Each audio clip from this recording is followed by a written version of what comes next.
Greetings out there in YouTube land. This is Morris Man, and as always, I thank you guys for coming to my channel. And today I'm going to do another rest in peace, and I think this is one of the most important ones I've done.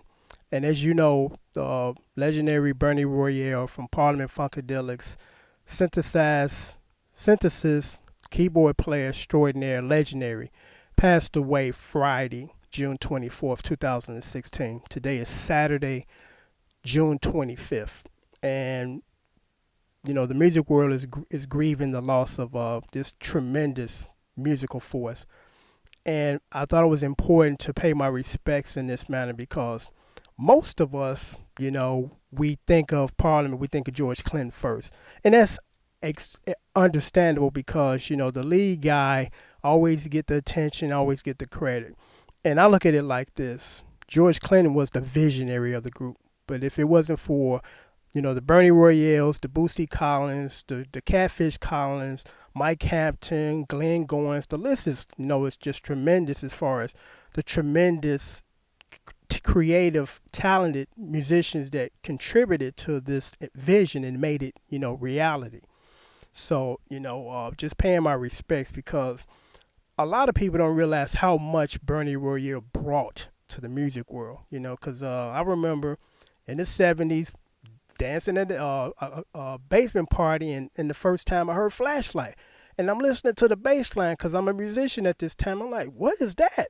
You know, and it's just amazing that he was the first one to bring synthesized bass to vinyl. You know, when I heard that, it just blew me away. And most musicians, when they heard them, wherever they were at that time and moment in life, it blew them away too. You know, for the average, you know, just listener or consumer of records, they're like, that's cool. But we realize as musicians how important, you know, this contribution was. And it just, you know, just opened up the doors for all these other great styles of music. And, you know, what I want to say is this, and a lot of people didn't realize this or still don't realize it. You know, back then, that was long before Pro Tools and sequencing. You know, when you played, you played. And when you messed up, you stopped and played it over and over until you got it right. There was no cutting and pasting back then. You know, it was just, you got to play it, and you got to play it correctly.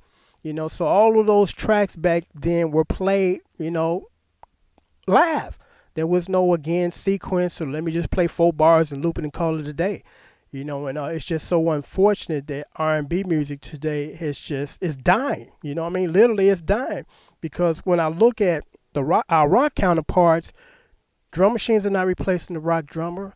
There's no sequencing in rock songs. There's the electric bass. There's no, you know, computerized stuff, and it's still progressing. But R&B music is digressing and dying, you know, because I don't really listen to too much quote unquote R&B stuff these days on the radio. You know, my daughter do because she's of that age. But when I do take a peek and listen to it, I'm like, it's becoming weak techno. You know, I'm not hearing any meaty keyboard parts and guitar licks. I'm just hearing a sequence drum machine, a bass line, sequence bass line, sequence synthesized lines, and nothing meaty. You know, so it's just unfortunate that, you know, R&B music is dying. I thank God that I grew up in the era that I did, and I learned when I learned back in the day. You know, but now it's like it's just a bunch of watered down techno crap. And I hate to be negative because I'm normally I'm not, but in some instances you gotta, you know, say it like it is. And basically I'm saying it like it is. You know, you got auto tune, you got people that's not really dedicated to their craft or not good at it because they're too busy trying to be show dancers instead of singers. I mean, I remember back in the day when I used to go to the concerts and see Lou Ross perform. Lou Ross was either sitting on a stool or standing and singing.